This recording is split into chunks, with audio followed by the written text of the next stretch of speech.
for me, I was saved at a very young age, 8 or 9. I don't remember exactly how old I was, but I remember the moment,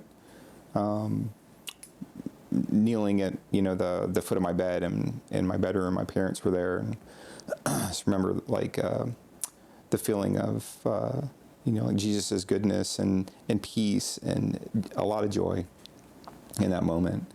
I had a great growing up years. My dad was in seminary. He eventually became a pastor, but he started off as a youth minister.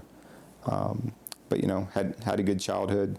Both parents in the home, and we moved to Florida. So my dad graduated seminary, and then we left Kentucky, where I lived, and went to Florida, to Fort Myers, Florida. And my dad became a youth minister there. So it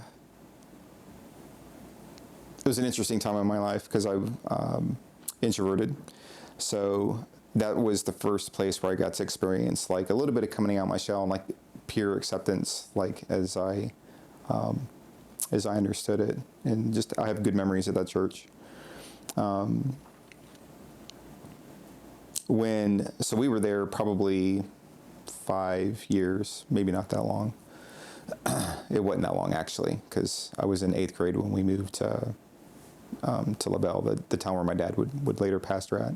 But my dad eventually got an offer to pastor at a church in a small Florida town, LaBelle, and he took it. And to his credit, like he came to us. I'm sure he had a conversation with my mom first, but he actually came to my sister and I and said, "Hey, the Lord has opened up a door to preach at this church, but I want you to know, like, I will not take it unless everybody in our family unit is on board with it." So at the time, I didn't really recognize like how neat and good that was.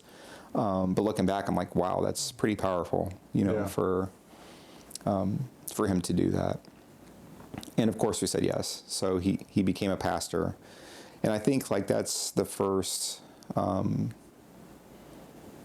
that's where I started to like struggle in life. It was also an awkward time because, as I said earlier, like 8th grade, you're kind of, I'm like 13, 14, just starting to like have these big questions about life and who am I? And a little bit later, like what is my faith? Do I believe this thing that I've been going to church all these years for?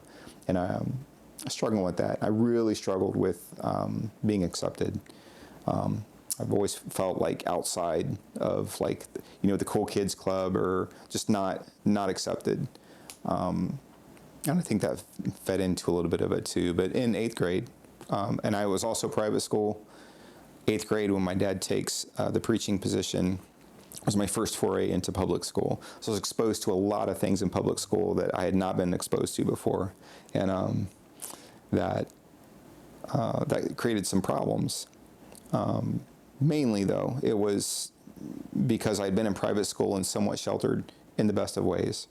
I didn't have a lot of, everyone thought like me pretty much, and we had some, differences. I was bullied in private school for a couple of years. But then when I get to public school, but everyone's pretty much the same. Get to public school, and the culture is completely different, and that created some, that raised a lot of questions for me, I guess is what I'm trying to say. So, and I didn't fit in because my mind and thinking was one way, and the thinking and speech and just everything about being in public school was a shock to me. So that also helped to not fit in. So I started looking for ways to fit in. And pretty soon after getting into the 8th grade, I wasn't accepted because I was just different and weird by their standard. And so I found friends where I could find friends, which was pretty much like the social outcasts in public schools, which were your smokers, your drinkers, the kids that would skip school and do anything but like want to be in class. And so that's kind of the clique that I started hanging out with. And so, developed some habits from that, smoking and drinking, and like making self-destructive choices. I wound up being in the 8th grade, like I started off strong. I was the kid in class when a teacher would ask a question. I would raise my hand because I had the answer, and I learned pretty quickly from like the looks from the other kids and stuff. Like, it's not cool to like be the one who knows everything. But public school, at least the school that I went to, was pretty advanced for academically. So there it was, you're encouraged to raise and participate in public schools. Like, what are you doing, bro? So don't do that. So I didn't, but I don't know. It was an interesting experience. So skipping school, when I was, so I had a family friend who would buy me and my friends alcohol. I say family friend, not my parents, but just like a family member of one of my friends would get us, me and some of my friends, alcohol and stuff. So we would skip class, go drink, hang out, do things like that. I would go to church in the mornings. In the afternoons, I would smoke marijuana with my friends, have a joint or two. Come back to church service in the evening, still high, and sit in the back row, hoping that nobody like talked to us or anything. And so I entered 8th grade like very strong academically. Socially, I was actually voted in to be part of the student council. I didn't know what that was, but like kids at school were like, "Hey, do this thing. The student council will help you, like make friends and be popular." But the pressure of being up on stage in front of people and like making decisions and being like the whole culture of that didn't fit with anything that I had experienced, and I was uncomfortable doing it. So while I was a member of student council, I was also like hanging out with these other kids, the people that accepted me or that I felt accepted by, and that started to earn me a reputation in school. And so that kind of collided with basically I would be in the council meeting and the kids in the meeting would like crack jokes at me or basically start insulting me from like out in the group. And so I remember clear like during one of the meetings, I literally somebody said something that I didn't like. It was kind of like a pot shot at me, and I just got up in the middle of the meeting and walked out, and like that was it for student council. And I think that I was already struggling with some self-worth issues because of my bullying in private school.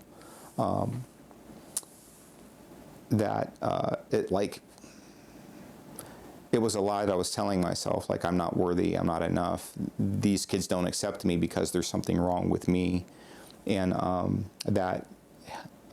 telling myself that lie and repeating it over and over led me to make, more and more bad decisions for my life. So I finished 8th grade, struggled through it. And in 9th grade, it's really, I think, where things, like, I really struggled. I failed out of 9th grade, not because I couldn't do the work, but because I was skipping a lot and I didn't care. And I started to get angry. And looking back, I understand that I was bullied, so there was some anger growing from that. My dad, and nothing that I'm saying is reflective of him as a parent, because I know that he loves me and loved me. And he did the best that he could, but he was a pastor.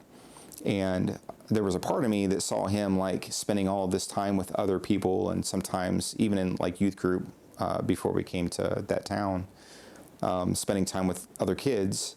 But then like that's work for him. That's a lot of energy and time. And when he would come home, he would be exhausted and not spend so much time with me and my sister.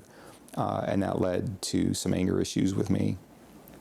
And though I didn't know it at the time, I was that anger turned into rebellion, and a lot of that just with my own my ineptitude at dealing with my own emotions. I couldn't place a label on what I was feeling or why, and so I made self-destructive decisions.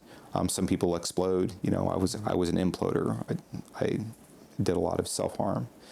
So I wound up failing ninth grade. I got kicked off the bus for saying inappropriate things to one of the girls that was on the bus. And mind you, this is all small town, so like 5 seconds after something happens, like the word is already back to my dad, and my dad is going in and talking to me, and then he's getting phone calls from the principal or other people in the church, like, hey, I saw your son smoking, walking on the side of the road, things like that. To get home, my dad just knew. I didn't even bother. I would play dumb, like, I don't know what you're talking about, but we both knew that he knew. So high school was a struggle, and I met a girl, and we fell in love, as in love as you can be in high school, and we got married. I actually got married a month after my 17th birthday, so very young, still in high school. I was incredibly rebellious. I would fly into these like fits of rage. I would sneak out and come home, and then my parents, sometimes they would catch me, sometimes they wouldn't. When they would catch me, I would get angry and yell, and there were holes all in the walls of my bedroom because I would pick up my bedroom furniture and throw it against the wall and just try to break things, basically. It was out of control. And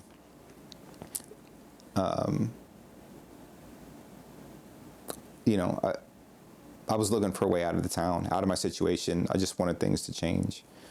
I couldn't keep doing what I was doing, and it wasn't getting better, it was getting worse. So I met a woman. We got married, and I joined the military. Is basically what happened.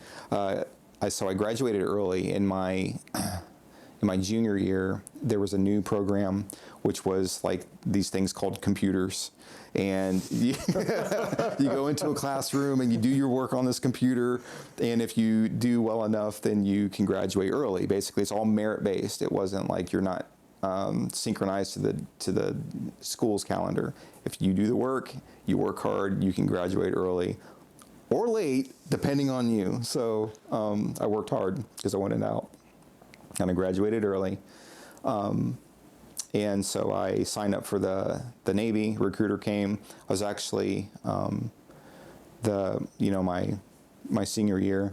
My wife and I were living in a house that we were renting. Her mom was actually helping us cover the rent because I would go to school and then I would work at the local supermarket. But that's not covering much as far as rent goes. So her mom was helping us. And I came home one day and my wife was like, hey, I talked to a recruiter who came to the high school because had graduated, but she was still going because she was taking traditional classes. And it's like, hey, a recruiter's going to come by the house later. Be ready. So I was like, okay. So I talked to the recruiter, and man, everything he told me sounded like money. I was ready to go. So I joined the Navy. I wound up going to boot camp in June of 1995. And man, that just dated me right there, but it's okay. And the boot camp was rough. I had not experienced separation and like the level of like homesickness that I had in the military. And boot camp was like my first taste of it. I wasn't well suited for the Navy, honestly. Just my personality type. Like if I could have picked even a different branch, but the Navy specifically, I think you have to be built a certain way to thrive in that environment because you're basically sitting in a middle box for days and weeks, and there's nowhere to go. And it's better now. When I joined, like literally, email was you typed on a word processor on a computer, you pulled out your 5.5-inch floppy disk, 3.5 inch, and you walk down the radio and give them your disc, and then they would do whatever the magic radio man would do, and your email would travel by pigeon or however it got there back stateside. And like, it was crazy looking back, like how far technology's come and how good we have it now, but we made it work. So I was married, I was in the Navy, making better money, and trying to like raise a family, and wasn't happy, still miserable. And I began to blame my wife for my misery. Like, you brought the recruiter here, you wanted me to join. We had a baby. I mean, we still have a child, but we had a baby, very early. Like, as a matter of fact, I was in boot camp when I found out she was pregnant with our son. So, babies having babies. I was 18 when I found out, and I wasn't ready for that responsibility, frankly. So just that anger that I had in high school was still there. Only now I was older. And now it was beginning to impact, always did impact people that loved me and were close to me. Now it's having like more long-lasting impacts. And also like that whole lack of self-love. Like, I didn't love myself. And if you don't love yourself, you cannot love another person. And I would argue now, if you don't know Jesus, you cannot fully love another person, because you don't know what true love is until you've accepted the love of Jesus. But we wound up getting a divorce. And I essentially jumped from a pattern emerged in my life where I jumped from relationship to relationship to relationship. For the first few, I was in one relationship and would not leave that relationship before I started a relationship with somebody else. So not a great human being. Again, making self-destructive choices. Never really looked at like my own narcissistic traits or how my decisions were really impacting others. I truly was only concerned about, I would just wanted to be happy, and I wanted the pain to go away. I didn't understand where the pain was coming from. I didn't know how to fix it. And so I would meet someone new, and when you meet someone new and you have that in-love feeling, like it can be overwhelming. And so I kind of became addicted to that. And that's what I pursued. That was my definition of love. And while the relationship was good, I felt good about myself. And when the relationship started to sour or became challenging or hard, really in any way, it was the other person's fault and time to go. So 2 marriages later, same pattern. And at the failure of the 3rd marriage, I was like, there's one thing in common with all of these relationships failing, and that's me. So there's got to be something going on with me. And I knew something was there. I knew I had things to work on. I've just been kind of running from it. So that was like the first inkling that I had. And now all of this time, through all of my life, I had a confidence in my salvation. Because I'm about to say something that conflicts with that, but I want to define it. So it's like when I was a kid, I knew my parents loved me, which is a blessing because there's a lot of kids that can't say that. I knew that no matter what I did, I may pay the penalty for it. I may be disciplined for it. I might get grounded. Any one of several things, but I always knew that they loved me. And so in the same sense, I had that deep-rooted knowledge that God loved me. Even when, as I joined the Navy and started making even more destructive decisions, I became, I declared myself agnostic at some point, and for a good 15 years, I considered myself an agnostic. I don't know. I believe that God exists. I believe there's something out there, but I don't know that the Judeo-Christian God that I've grown up with, like, I don't know that that's true anymore. Maybe that was just a bunch of stuff that I've been fed. And I know that there were people that continued to pray for me all through my time here. So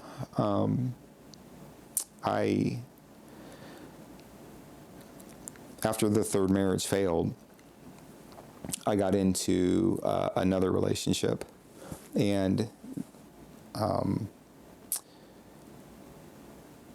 it was kind of the eye opener for me. There's like a few things that happened within a year period that God got a hold of me, and one of them was I was talking to a woman who I knew we'd actually dated or been sweet on each other back in middle school. And I was looking for, I knew I think I was just looking for, I was looking to reclaim the innocence of my childhood, I think, probably. But I was talking to this woman from when I was in middle school. And there were red flags there. I had a buddy in the Navy. He was a master at arms, which is like the police officer in the Navy. And he knew exactly what the score was. He knew all the signs. But basically, she was a drug addict. And he was like, go slow with her because, I'm seeing this, I'm seeing that. And I wasn't really having any of that because I also believed and believe that people deserve a second chance, especially for myself. I think I needed to see a redemption story because I felt pretty worthless. So we wound up getting married, marriage number 4. And she was in fact a drug dealer or did drugs. So I found that out because I went on deployment, and I forget, there was a large sum of money. I tried to talk her into moving up because we got married right before deployment. And I tried to talk her into moving in to my condo where I lived. At the time, she lived in Florida. And she didn't want to. But I gave her access to all of my bank accounts and everything.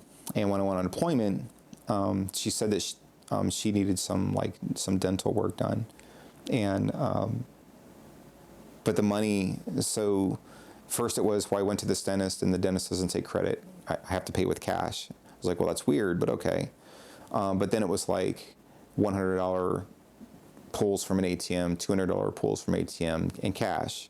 Well, what are you doing with the money? And so the short of it is she was buying drugs with it. But she didn't come clean until one night my buddy was like, Jim, this is what's going on. You need to be awake right now. You need to wake up, smell the coffee. This is happening. So I confronted her, and she admitted, and it was heartbreaking for both of us. And so we wound up getting a divorce also. But in all of that, that's where the Lord was I think starting to work a little bit on me also, as far as there's a reason why you keep choosing self-destructive decisions. Never going to get better until you figure that out, right? And so that's what the Lord was kind of put in my heart. I had some wise counsel from my mom and a couple of friends.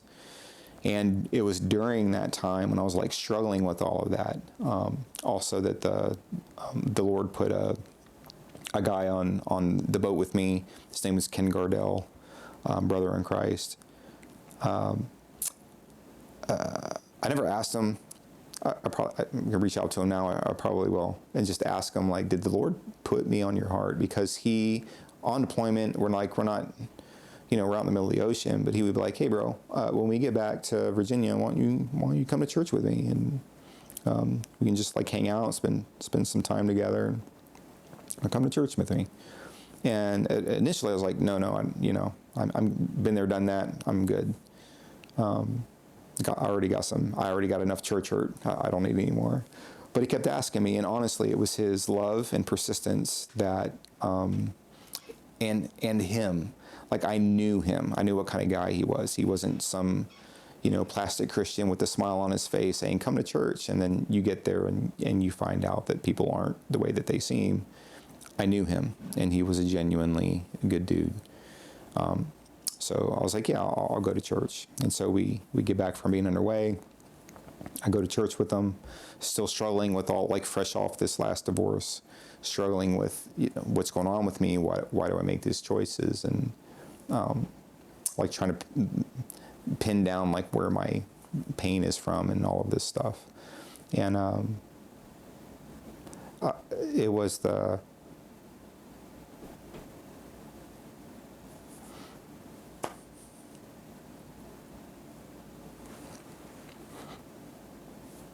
sorry, bro. It's okay.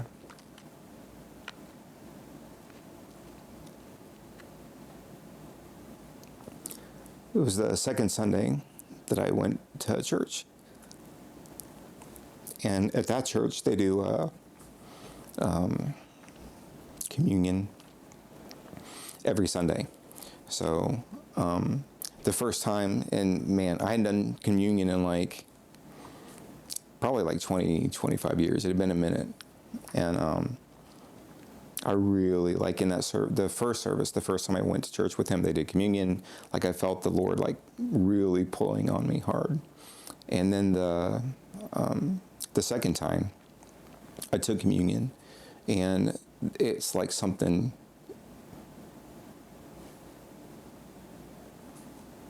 changed.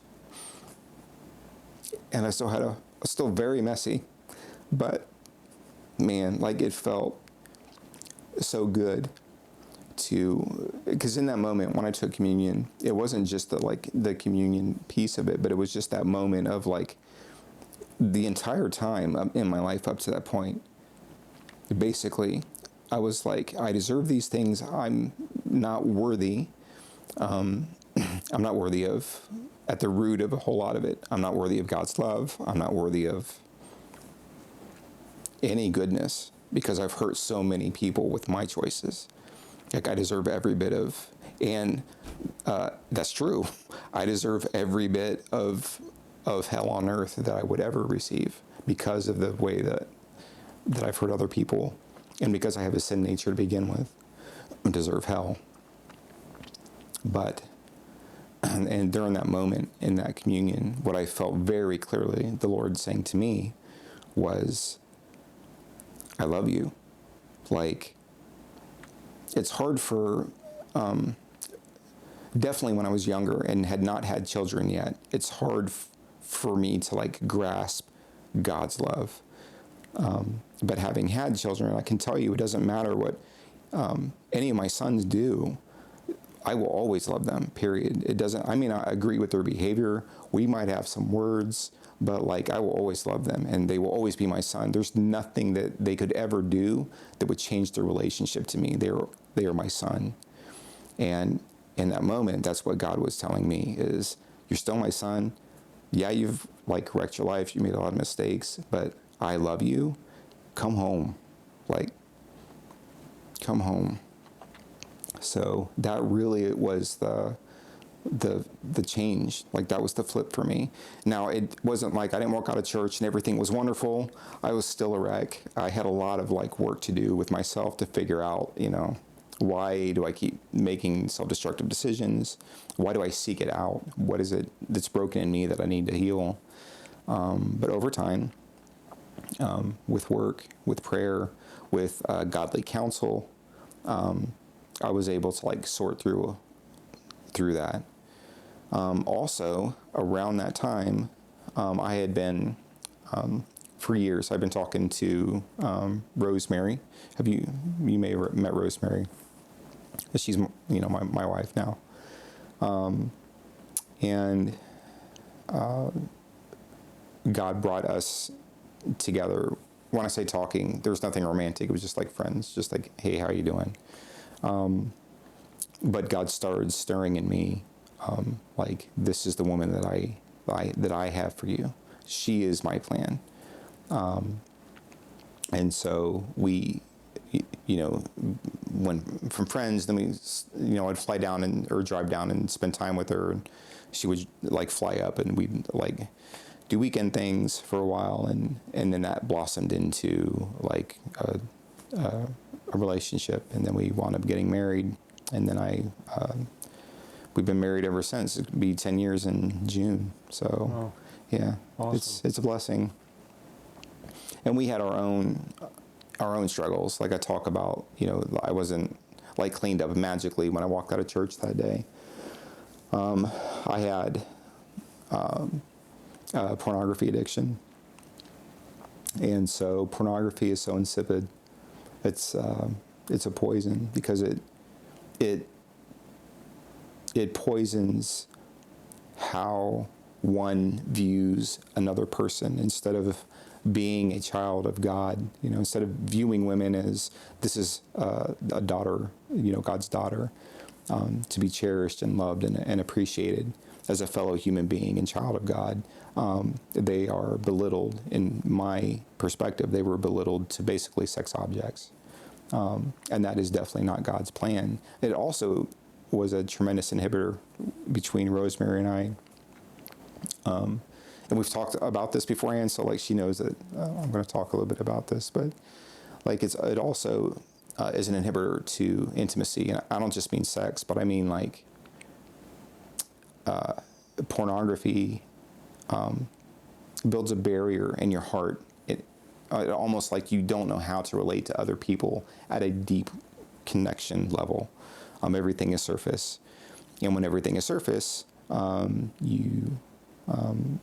for me anyway in my life, I felt dead inside. Like I could not feel emotion, not happiness, not sadness, miserable.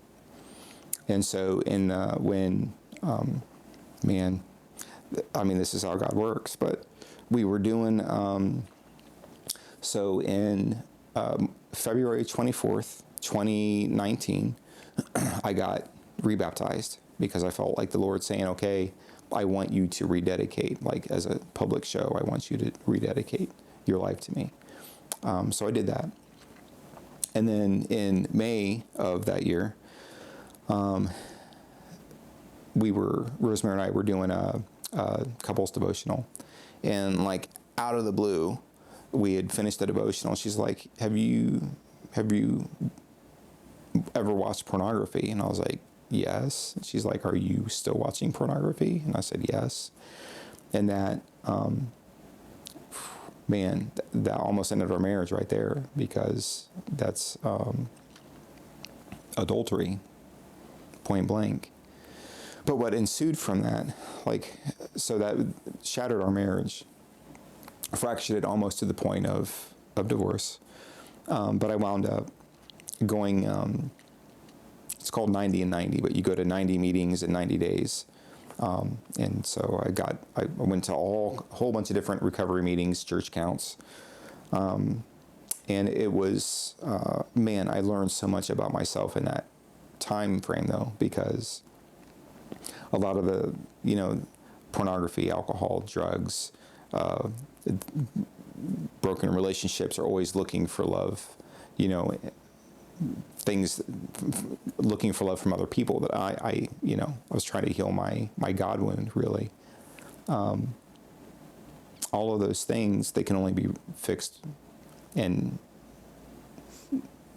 I guess what I'm trying to say is like, only God can fill that hole. All of these other things were symptoms, but God is the only true like cure. But I went to the groups, Celebrate Recovery. I don't know if you've ever been or heard of Celebrate Recovery. Phenomenal, especially if you get into a good group. Really, really good. I went to Celebrate Recovery for quite a while. There's another, it's more popular in the West Coast than here in the East Coast, but there's a group called 7 Pillars. It's a curriculum geared towards men that are being freed from pornography, also Christ-based, very familiar, or a spectacular program. But I went through the 90-90. I transferred, actually I retired in October of 2019. and then continued on that when I got to the East Coast looking for groups. And my life changed. She stayed, Rosemary stayed, and by the grace of God, like now we're stronger than ever. And you know that God has blessed you, and it is like covered you in grace and mercy. We're like, there are several times we'll look at each other and be like, can you look at us now? Can you believe that God has brought us to this place? And it's, it's amazing just to see what God has done in her heart, in my heart, and what He's done in our marriage. And the closer but the closer that you get to Jesus, the more of Himself He reveals to you, and you see it in other people, and I don't know. It's just been a blessing. I hate that it was such a struggle to get to the place that I am now. But, at the same time, I feel like I know Jesus so much better now, and His tremendous love for me because of the things that I, went through.